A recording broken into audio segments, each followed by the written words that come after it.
Varicose veins కి సరైన చికిత్స కోసం సంప్రదించండి ఎవిస్ హాస్పిటల్. నమస్కారం, మీరు చూస్తుంది సుమన్ టీవీ. నేను మీ కీర్తి. నాతో పాటు ప్రముఖ ఆధ్యాత్మికవేత్త అనంతలక్ష్మి అమ్మగారు ఉన్నారు. నమస్తే అమ్మా. నమస్తే తల్లి. అమ్మ, రామాయణంలో వైఫ్ అండ్ హస్బెండ్ రిలేషన్ గురించి ఏదైనా అందమైన కథ ఈ రోజు మాతో షేర్ చేస్తారా? అసలు రామాయణం మానవ సంబంధాల గురించి చెప్పినంతగా మిగిలిన విషయాల కన్నా ఎక్కువ మానవ సంబంధాలే చెప్పింది అనుకుంటాం. రామాయణం చెప్పినంతగా మానవ సంబంధాల గురించి మరి ఏ గ్రంథం చెప్పలేదు, ఎవరూ చెప్పలేదు. మనిషికి ఉండే అన్ని రకాల బంధాల గురించి, సంబంధాల గురించి అద్భుతంగా చెప్పినటువంటి రామాయణం. అటువంటి రామాయణంలో భార్యాభర్తల సంబంధం గురించి కూడా అద్భుతంగా ఉంటుంది. ఎంత అద్భుతంగా ఉంటుందంటే, భార్య భర్త ఒకళ్ళతో ఒకళ్ళు మాట్లాడుకున్న తీరు, భార్య మాట భర్త వింటే ఏమవుతుంది, వినకపోతే ఏమవుతుంది అన్నది కూడా మనకి స్పష్టంగా కనపడుతుంది. ఇక్కడ సీతాదేవి మాట విన్నాడు రాముడు, అందుకని చరిత్రకెక్కాడు.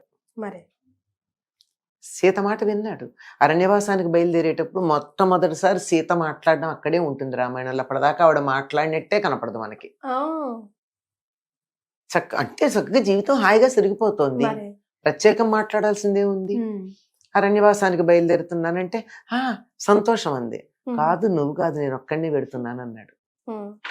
అంటే అట్లా కాదు, మా నాన్నగారు నన్ను ఎక్కడనే వెళ్ళమన్నారు.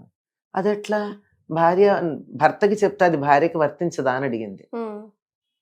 ఈ రోజుల్లో లాగా అడ్మిట్ టు ఓన్లీ అనేటటువంటి ఇన్విటేషన్ వెయ్యక్కర్లేదు కదా.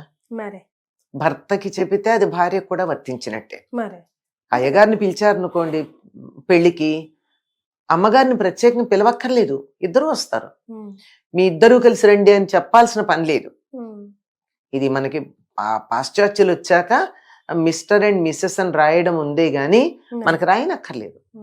ఇంటి యజమాని పేరు రాస్తే కుటుంబ సభ్యులందరూ వస్తారు, ఆయన పేరు రాస్తే భార్య కూడా వచ్చేస్తుంది. కనుక అది అక్కర్లేదు కదా, చెప్పక్కర్లేదండి.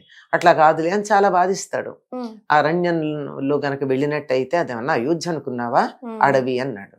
నువ్వు లేకపోతే అడవే నాకు అయోధ్య, నువ్వు లేకపోతే అయోధ్య అడవి, నువ్వు ఉంటే నాకు అడవే అయోధ్య అవుతుంది అని.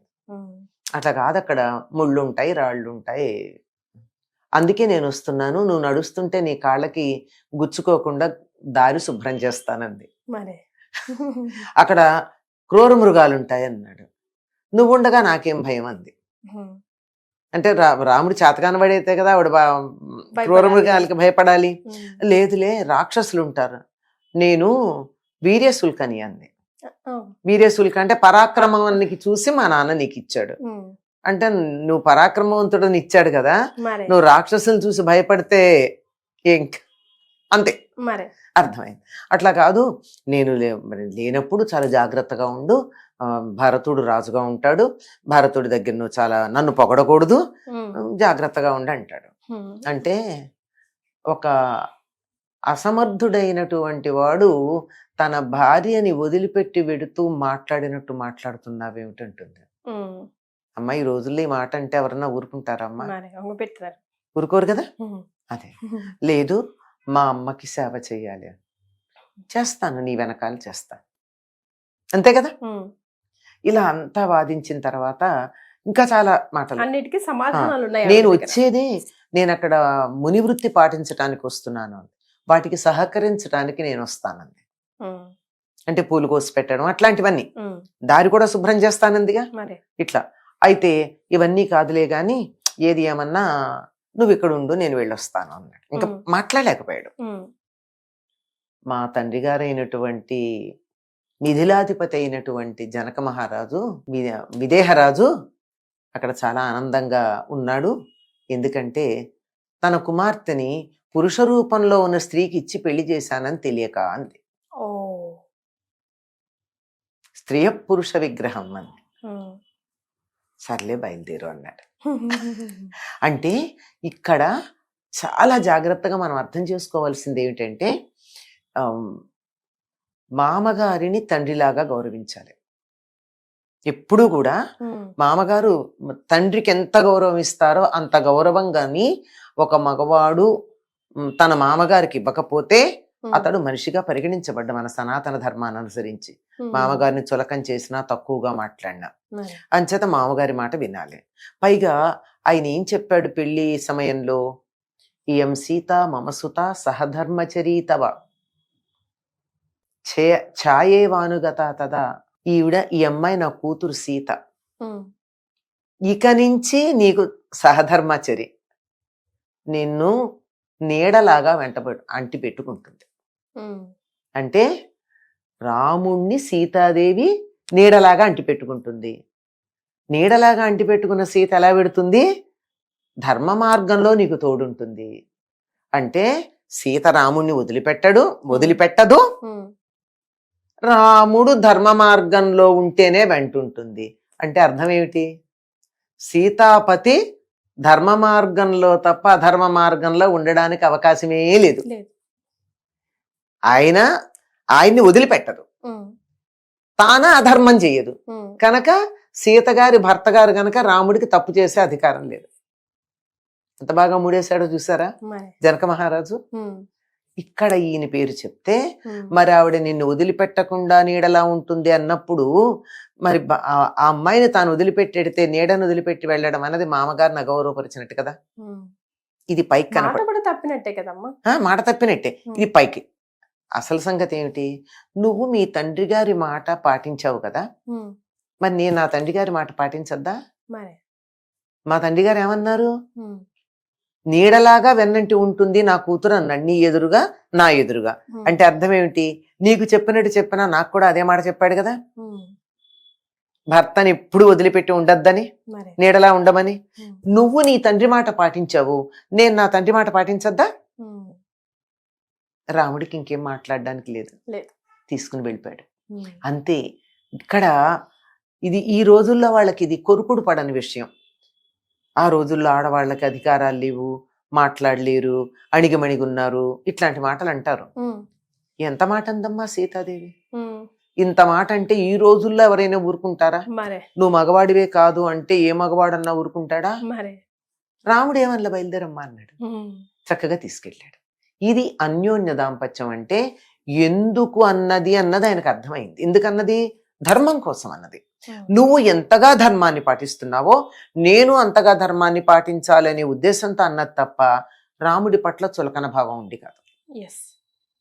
అది సీతాదేవికి రాముడికి మధ్య ఉన్నటువంటి బంధం. సీతని రావణుడు అపహరించుకుని వెళ్ళిపోయిన తర్వాత రాముడు ఏడ్చినటువంటి ఏడుపులు ఎలా ఉంటాయంటే, వెతికాడు, అన్నీ చేశాడు, దొరకకపోతే చెట్లని పుట్టల్ని అడిగాడు. ఎంతగా ఏడిచాడంటే మనం ఎక్కడా ఎవ్వరూ భార్య కోసం అలా ఏడిచినట్టు చూడమమ్మా. అది ప్రేమ అంటే. ఎంతగా అంటే హనుమ వెళ్ళి చెప్తాడు సుందరకాండలో, రాముడు ఎలా ఉన్నాడు అంటే, ఇంకా రాముడికి తన మీద ప్రేమ ఉందో లేదో అని సీతాదేవి అడుగుతుంది. అడిగితే మీద అడవిగలు దోమలు వాలుతుంటే కూడా తోలుకోవటం లేదమ్మా, మధురమైన పదార్థాలు తెచ్చిపెడితే కూడా తినటం లేదు, ఏది అక్కడ పెట్టినా అలా నోట్లో పెట్టుకుని వెంటనే సీత అంటూ సొమ్మసిల్లి పడిపోతున్నాడు, నిద్ర కూడా పోవట్లేదు. కానీ ఏడిచి ఏడిచి ఏడిచి అలిసిపోయి కాసేపు సొమ్మసిల్లి పడుకుంటాడు.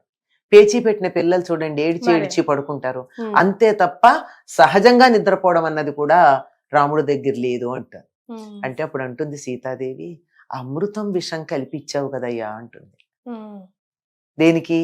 అమృతం ఏమిటి? రాముడు తన కోసం ఎదురు చూస్తున్నాడు అని. విషం ఏమిటి? రాముడు కష్టపడుతున్నాడు అని. ఇది దాంపత్యం అంటే. అంతేగాని ఎదురుగా లేకపోయినంత మాత్రాన, ఎదురుగా ఉన్నంత మాత్రాన, ఒకళ్ళనొకళ్ళు పొగుడుకున్నంత మాత్రాన కాదమ్మా దాంపత్యం. ఒకరి హృదయం ఒకరికి అంత బాగా తెలియాలి. గూస్ బంప్స్ వచ్చేసాయమ్మా నిజంగా. అసలు మియా బీబీ వైఫ్ అండ్ హస్బెండ్ రిలేషన్ ఎంత స్వీటో అది అర్థం చేసుకోవాలి. చెప్పనా? ఇంకా చాలా ఆశ్చర్యకరమైంది. వీళ్ళు లంక దగ్గరికి వెళ్తారు, సముద్రపు దగ్గరికి వెళ్తారు. ఎవరు? అందరు సైన్యం అంతా వెళ్ళినాక ఇదిగో అదే లంక, అక్కడే సీత ఉందంటే రాముడు ఆ గాలి తనకి తగిలితే ఈ గాలి సీతని స్పృశించి వచ్చిన గాలి అని నాకు తెలుస్తోంది అంటాడు. అసలు ఇంతకన్నా భార్యాభర్తల మధ్య ఉండే సంబంధంలో హైయెస్ట్ ఇంకేమన్నా ఉందా? గాలి కూడా, సీతని స్పృశించి వచ్చిన గాలి నాకు ఆహ్లాదం కలిగిస్తోందన్న మాట ఉంది. మరి అది కదా నిజమైనటువంటి దాంపత్యం అంటే. ఈ రోజుల్లో మనం అందరం తెలుసుకోవాల్సింది అదనమాట. ఇంకోటి అంటుంది, అరణ్యవాసం అతను సీతాదేవిని వాల్మీకి ఆశ్రమం దగ్గర వదిలిపెట్టమన్నాడు. ఎంత ప్రేమ లేకపోతే వాల్మీకి ఆశ్రమం దగ్గర వదిలిపెట్టమంటాడు? వాల్మీకి దశరథుడు మంచి స్నేహితులు. అక్కడ గనక అయినట్టయితే దశరథుడు ఎంత బాగా చూసుకున్నాడో వాల్మీకి అంత బాగా చూసుకుంటాడు సీతాదేవిని. ఎంత ఆలోచించాడండి సీత గురించి. అక్కడ ఉన్నాక సీత లక్ష్మణుడితో మూర్చపోతుంది, మాట్లాడుతుంది, చాలా మాట్లాడుతుంది. అన్నీ అయ్యాకంటుంది, అక్కడ గంగ ఉంది, ఇక్కడ నేనున్నాను, ఎప్పుడు ఏమవుతుందో తెలియదు, కానీ నేమీ అవదు. ఎందుకంటే నేను గాని ఇప్పుడు ఏ అఘాయిత్యం అన్నా చేస్తే రాముడికి వంశాంకురం ఉండదు అంటుంది. అంటే రాముడు మళ్ళీ పెళ్లి చేసుకోడు అన్నటువంటి నమ్మకం సీతకి. ఇప్పుడు తన గర్భవతి, అంటే ఈ వయసులో సంతానాన్ని పొందే వయసు. భార్య లేకపోతే వెంటనే పిల్లలు లేరని ఇంకో పెళ్లి చేసుకుంటారు కదా ఎవరన్నా? లేదు. రాముడికి వంశాంకురం ఉండదు కనుక నేను దీన్ని భరిస్తానంది సీత. అది ప్రేమ అంటే. అర్థం చేసుకోవాలి కానీ ఎన్నో విషయాలు, ఎంతో లోతైన విషయాలు కదమ్మా. చాలా. అవి తెలిసాక దీన్ని ఏమాత్రం అర్థం చేసుకున్నా జీవితంలో భార్యాభర్తల మధ్య పొరపచ్చాలు రావమ్మా. చాలా సంతోషం అమ్మా, ధన్యవాదాలు.